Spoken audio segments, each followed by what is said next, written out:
etc., etc., etc. Something less than a masterpiece, that fugue. Had you heard it before? Never. Would you be willing to hear any more of it? There's quite a bit more where that came from. I hope I can be excused, but I think I could do without it. Really, I think it has great charm. Charm out of all proportion to its craft, actually. Yeah, but to me it sounds more like a fugue by Handel, perhaps, than by Bach. Oh, well, that's quite true. All those very self-confident triads.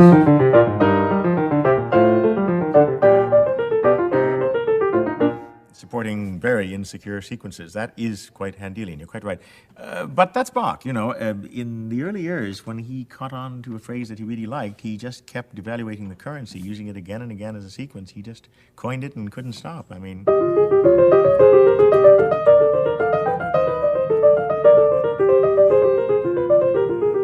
I suspect, to be honest, that fond as I am of it, and I really am, that had it not been for the fact that we see him writing a rather special subject... B-A-C-H. Well, yeah, German-speaking keyboards say B-A-C-H. Our local variety says B-flat A, C, B natural, which spoils the fun. But had it not been for the fact that on German-speaking keyboard you can make him write a fugue subject on his own name, I think this piece might well have languished in more obscurity than it's found already. But having said that, I still think it is a very, very charming piece, and a lot better than some of the other early fugues that he wrote, in fact. Are you thinking of the fugues from the toccatas, for instance? The toccatas and some of the early organ works too, where he gets involved in exactly the same kind of sequential hang-ups that he does here. You know, it's not... We have this happy idea that because Bach turned out, arguably, to be the greatest craftsman of all time, that he started out that way, that he produced masterpieces in his playpen, and he did not. He was not even a very fast starter as a fugue writer, you know. What he had, right from the earliest days, it seems, was the ability to write music of incredible intensity and pathos, the kind of recitatives that you get in the toccatas. Even the earliest ones could virtually have gone into the Matthew Passion, and you know, I mean, they're extraordinary things. But he did not have the ability to integrate that intensity with a real fugal craft until he was, I think, close to 40. You know. Well, is there an example of integration that you could give us now? How about the E major fugue from the second volume of the Multiple Clavier?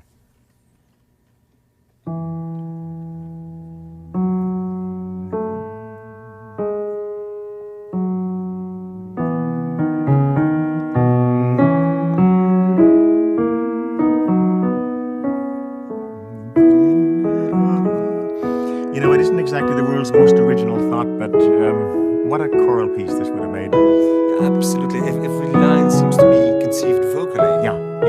And maybe because he wasn't trying to cater to an instrument in any way, there's a sense that there isn't a wasted note, there isn't an artificial, a superficial note. Everything is material to the material. Everything absolutely grows out of the original subject, you know, the original 6 notes which started it all. Even the first counter theme does.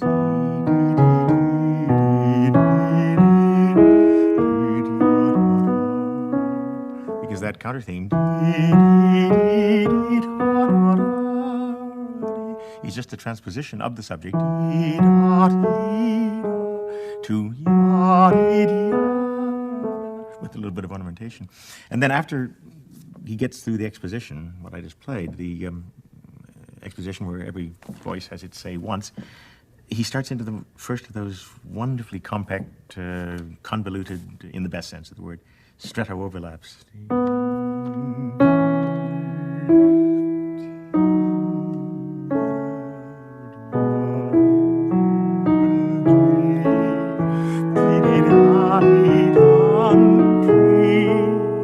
Only in this one, the counter theme gets its own stretto as well. So that the two ideas seem to develop in tandem. Exactly. And in tandem or otherwise, they move, well, one can't say they modulate together. They sort of bump into the submedian key, C-sharp minor, thusly. And when he gets there, he does something rather cute. He takes the original subject and the original answer, starting on the notes, which they did start on, E and B, respectively, and transforms them, reharmonizes them, finds a way of giving them a sort of tonal visa to pass through C-sharp minor. As they're doing so, they're associated in that same key with a new counter subject, complete with its own counter subject. Yeah, that's true. Well, I said yes, that's true, and that's not quite true, because in a way, what this is a kind of wild permutation of the very first motive with which, in the second bar, he accompanies the answer.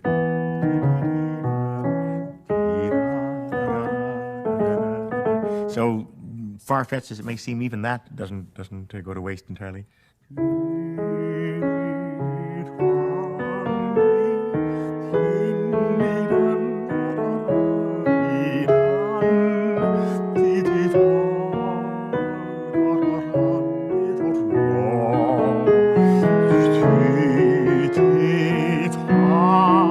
Then they leave the orbit of C sharp minor, if they were ever in fact in it, and move to the same extent that they were in C sharp toward F sharp minor.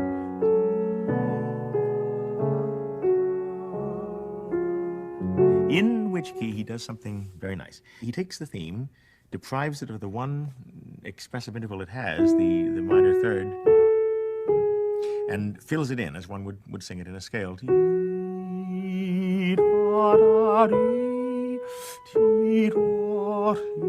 Then makes the alto comment on that, also sort of filling in the pattern.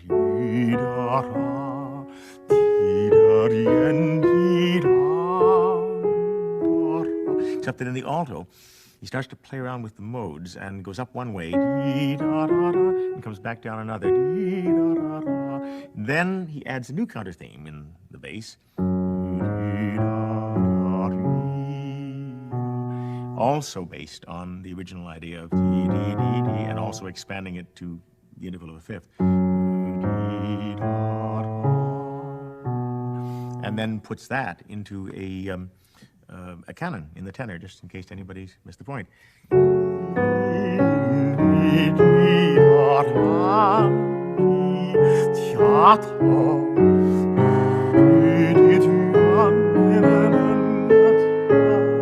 Then they leave F sharp minor by the same submedian route by C sharp minor exit.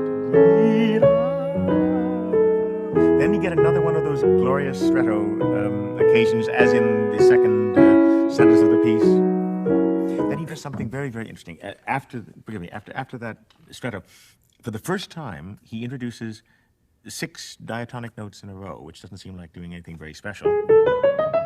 But up till then, every motive that he's used has either been delineated by a fourth, as in, or on a fifth, as in the case of the counter subjects.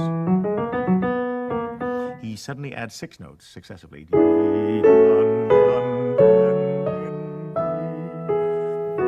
Then in canon 7,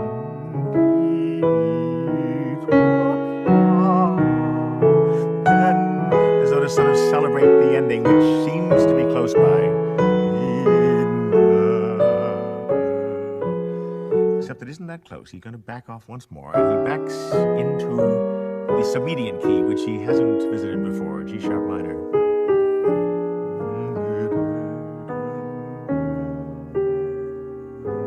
And from that, he goes to a coda, which begins with the only diatonic scale in the entire piece, in scale of E major. So we have first the 6-note thing, the 7-note extension, the 8-note extension, and it's rudimentary material, but it makes for one of the most gloriously fulfilled codas he ever wrote, I think. Well, what about playing the whole fugue now? Yeah, okay, I think I should, and one masterpiece coming up.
As I said, a masterpiece.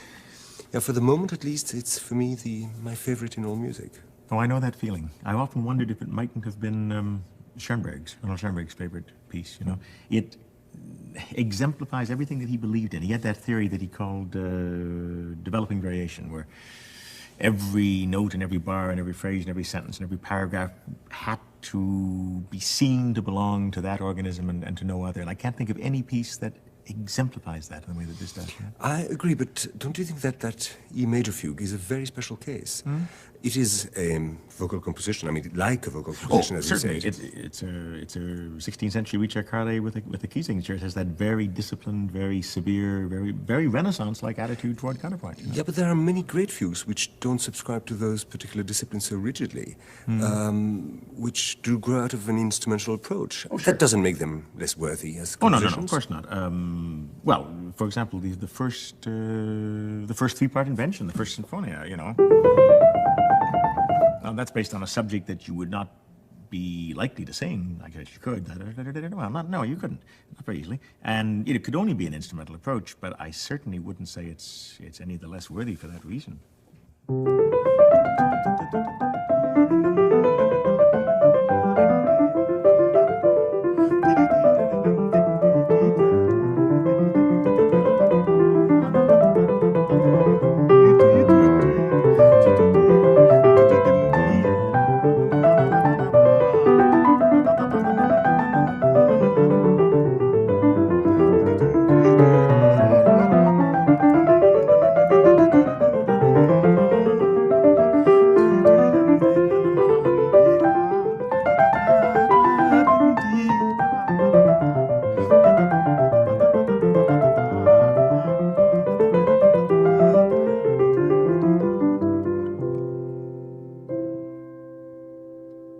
You know, in its own way, that little symphony is every bit as concentrated as the E major fugue. It certainly is. Yeah. Of course, the fugue really was a combination of Renaissance ideas about imitation and voice leading and so on, the kind of ideas that were in that E major fugue, and of Baroque ideas of key order and key relationship, about the uses of the diatonic scale and the pecking order of its chords and so on. Well, the kind of harmonic patterns that made that symphony hold together. Yeah, exactly. All of the imitative devices that we know in fugue, like canon and inversion and augmentation and diminution, all that sort of thing. All of the mathematical processes were in place in the Renaissance, you know, and all were used with great sophistication in the 16th century, really. But the fugue, in order to be independent, in order to stand on its own feet, needed something else. And I think that something else was tonality. It really is a celebration of the tonal system, of the peculiar stresses and strains and pulls and pushes and magnetic attractions of one chord for another. Yeah, but you're not saying that the fugue, for instance, in Bach's time, depends upon tonality in the way that the Sonata Allegro does in Beethoven's time. No, because the pecking order there is really quite different. I think, however, that there is nothing in the nature of fugue that would want to demand what Beethoven would demand of the relationship between a tonic and a dominant, or a tonic and a mediant for his first and second themes. Bach would have no use for that particular kind of tonic, mediant, tonic, dominant relationship, you know. But that's a plus, that's a great plus, in a way, because the fugue then is not locked into a have-to concept. There is no specific modulatory plan to which it has to conform. The composer can use as much or as little modulation as he wants, and he can present a whole series of, as Schoenberg would have said, developing variations of the material in different keys. You know? Well, that Bach did in the E major fugue. Yeah, but there was a kind of, well, I'd say a kind of gradual, inevitable Darwinian evolution of the material, which is very, very marvelous in its existential way. But it isn't, in quotation marks, modern in Bach's time. And there is a marvelous example of a modern fugue in the B-flat minor, you know, from Book 2. The tom,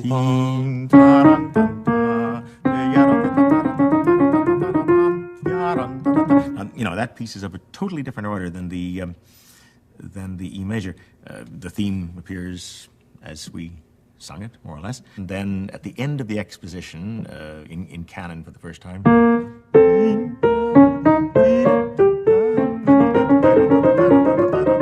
so on. Then later on in inversion,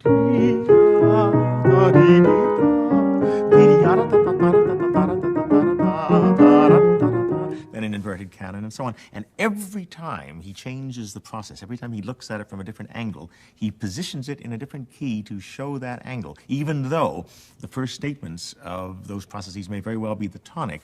For example, at the end of the exposition, as a kind of wrap-up to the exposition, he does put it into the canon for the first time.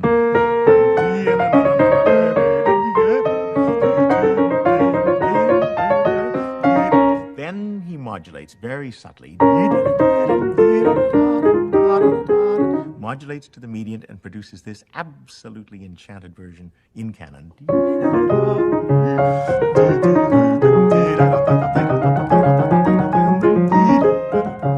You know, and he's not using tonality, though, even by doing that, by relating the tonic and the mediant. He's not using tonality as even many of his contemporaries, Scarlatti, say, used it.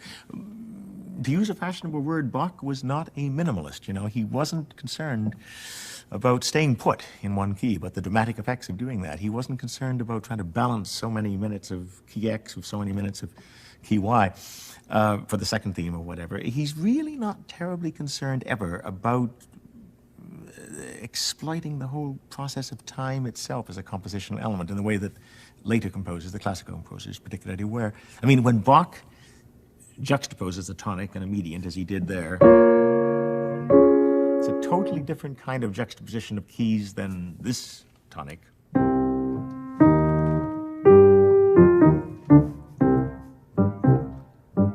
Juxtaposed with this mediant.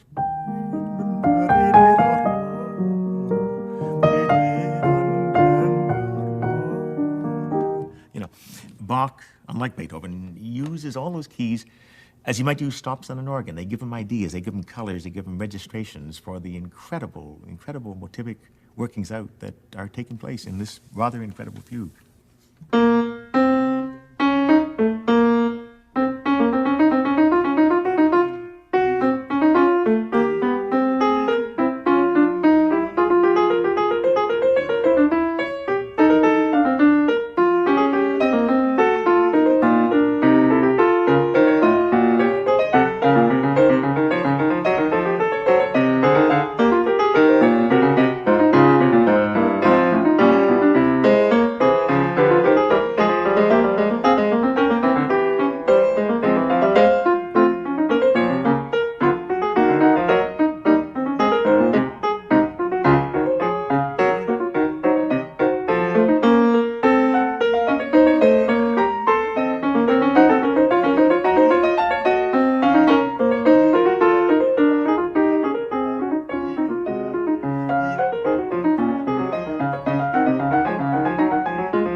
You know, one almost has to coin some other word than modulation for what Bach does in a fugue like that. It's not modulation just, it's key perception or something like that. He perceives the qualities inherent in every key he passes through in a spooky way. It's marvelous. Yeah, absolutely. It's not just an amazing contrapuntal to the force. No. It's also an amazing harmonic conception. Harmonic, absolutely, yeah, indeed. You know, Glenn, I can't help noticing that in all our discussion, you've not once mentioned the word prelude.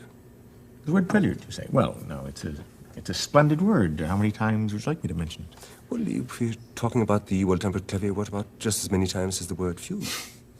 Well, I tell you, I personally think that a lot of the fugues in the well-tempered clavier are better off without their attending preludes and vice versa. Oh, come on, that really is Well, a perverse there's no notion. accounting for taste, Bruno. I do, though. I think that there are great preludes. There are fantastic pieces there. I didn't mean that to sound patronizing. They're incredible preludes, marvelous preludes. But they very often, especially the good ones, the really good ones are the ones that bother me the most, because very often they don't match their fugues. And I can't give you any better example of that than the prelude that prefaces that incredible E major thing that we talked about before, in front of a magnificent neo-Renaissance edifice. What does he put? He puts a gentle, lovely, charming, rococo, bewigged 18th century trio sonata. It makes no sense.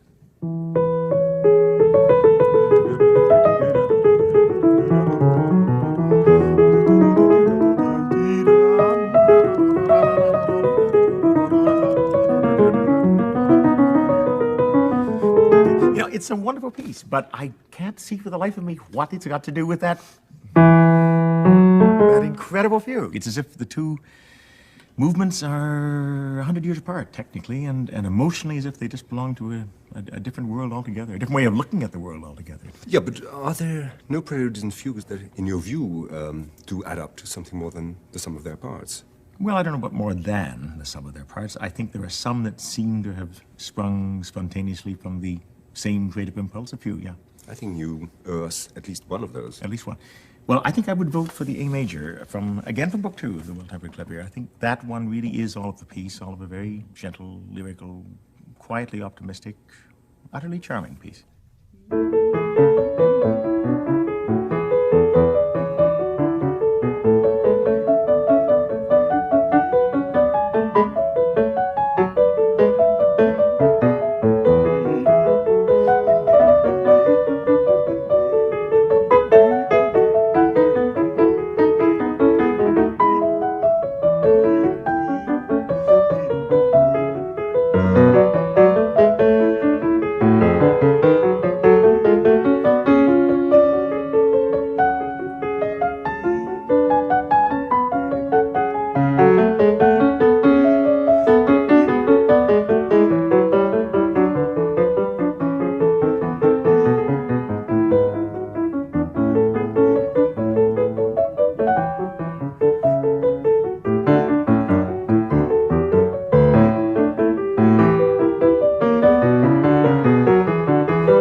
that prelude and that fugue belong together. Yes, they absolutely do.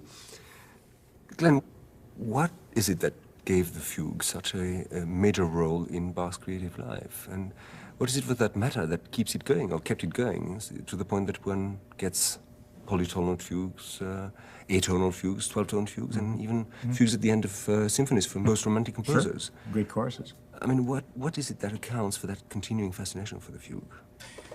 Well, I suppose there are many reasons, really. I think perhaps there is one that is predominant and that is really very difficult to define. I think it has something to do with a very special need that certain types of artists exhibit, the need to prove that what they do is valid, that it's not achieved by random selection, that every moment flows logically from the moment before it to the moment after. It's not confined to musicians, that need, but maybe because music itself is so unprovable, so improbable, you know, one might almost say, musicians somehow seem to exhibit it more prominently than some other types of artists. It's very difficult at times with certain kinds of music, particularly, to say why something strikes one as appropriate or inappropriate. You know, you and I have often argued about middle period Beethoven, and I do not intend to reopen that argument again. Well, I'm certainly glad to hear that. No, I wouldn't dream of that. I've given that up as a lost cause. I don't really ever expect to persuade you of the pomposity of the Fifth Symphony or the banality of the Violin Concerto or the empty rhetoric of the Appassionata Sonata. No, I would not think of reopening that argument, as I say. And in fact, when you come right down to it, there is no way to argue it, as I think we found from frustrating past experience. I mean, I can say to you, this is a tiresome idea.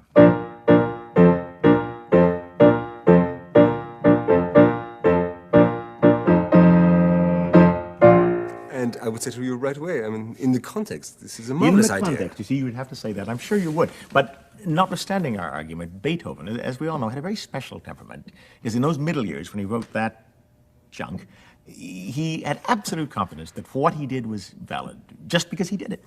You know, it's a great gift. I'm not arguing against intuitional creativity or anything like that there. I'm simply saying that most composers don't have that gift. They don't have that audacity. They don't have the nerve to try and get away with something as silly as that, really. They can't talk themselves into it, much less expect that the listener is going to accept what they do is by a leap of faith or something, you know. Most composers are just much more fragile than was Beethoven. I mean, why do you think Richard Strauss wrote all those incredible tone poems of his in which every thematic idea, every modulation had to be accounted for by a literary parallel of some kind? I think he did it. I think he erected all those programmatic scaffolds to convince himself, really, that everything he did had an architectural reason, that there was nothing that was improvisatory in terms of the structure, that everything belonged. And he did it so well as you can take down those scaffoldings, you can play Till Eulenspiegel for a child who's never even heard the term program music and get a very positive and purely musical reaction, you know, which is the way it should be. Well, I think in a funny way, contrapuntal forms, fugues and canons and so on are like that. You know, either a canon works or it does not work. Either it fulfills the particular thou shalts and thou shalt nots of the canon form, or it doesn't do that. And in the same way, the fugue is a process which is about process, really. It concentrates on process, and one is not likely in a fugue to be seduced by the momentary attraction or distraction of a particular idea. I mean, you can say to me, I think that the ninth fugue from the Art of Fugue is a rather intrusive and virtuosic subject.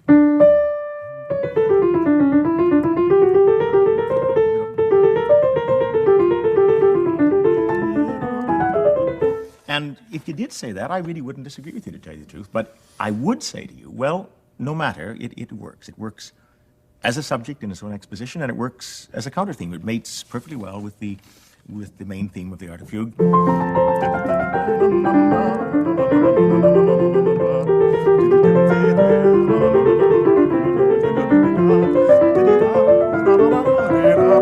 So, in a way that we will never be able to find agreement about the second theme of Beethoven's Emperor Concerto, we could say, well, okay, it's a theme of no distinction whatsoever, but it does have an ongoing relationship with the totality of this particular structure, with the totality of the Art of Fugue, you know? Well, you're mentioning the Art of Fugue, of which you're going to play 3 fugues in a moment. Yes, the second, the fourth, and the 15th.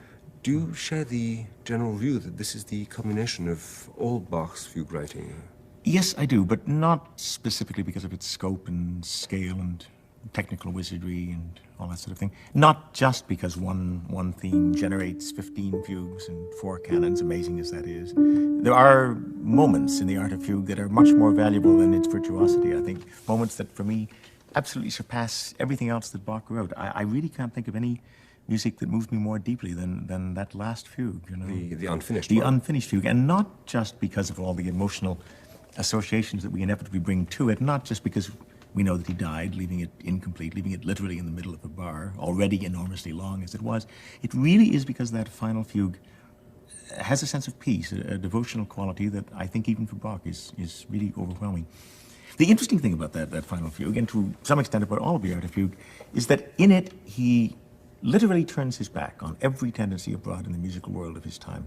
Well, by the time he wrote it, fugues were very unpopular. Oh, well, hugely unpopular, and fugal adventures of this size and tenacity were simply unheard of. They had no place at all in the 18th century scheme of things.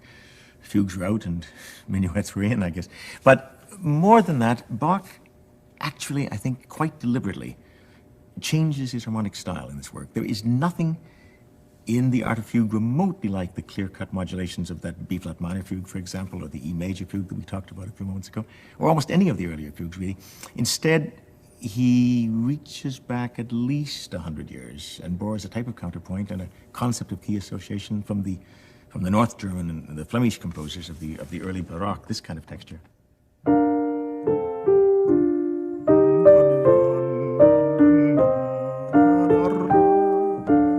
You know, it allows him to write tonally, but without any of the technicolor trappings of tonality. For me, these pieces contain an endless range of gray tints.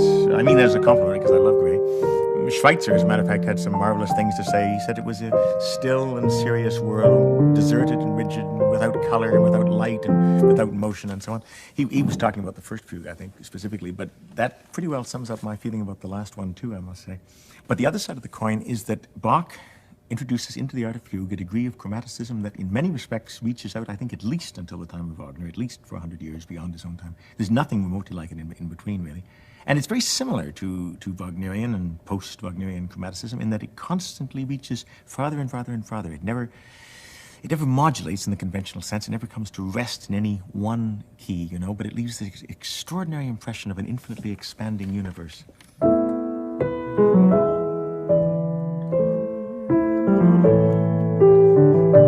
There are moments like this, which could almost have been written by early Schoenberg, you know. But of course, in this last fugue, he also develops 3 separate subjects, the last of which is the one on his own name. That's right, and there could not be a more striking, more amazing contrast between the way he uses those 4 notes here and the way he used them at the beginning of the fugue that I played at the top of the program. I mean, here, all of the extroversion, all of the superfluous excitement is gone, you know. He's literally signing his name to what he obviously knew would be the work that summed up his life. And since that life was one in which he moved farther and farther outside of the orbit of expectations that the world thrust upon him, in all of his work, even in those moments of great vigor and great energy and so on, he manages to telescope that incredible journey in really the most extraordinary way.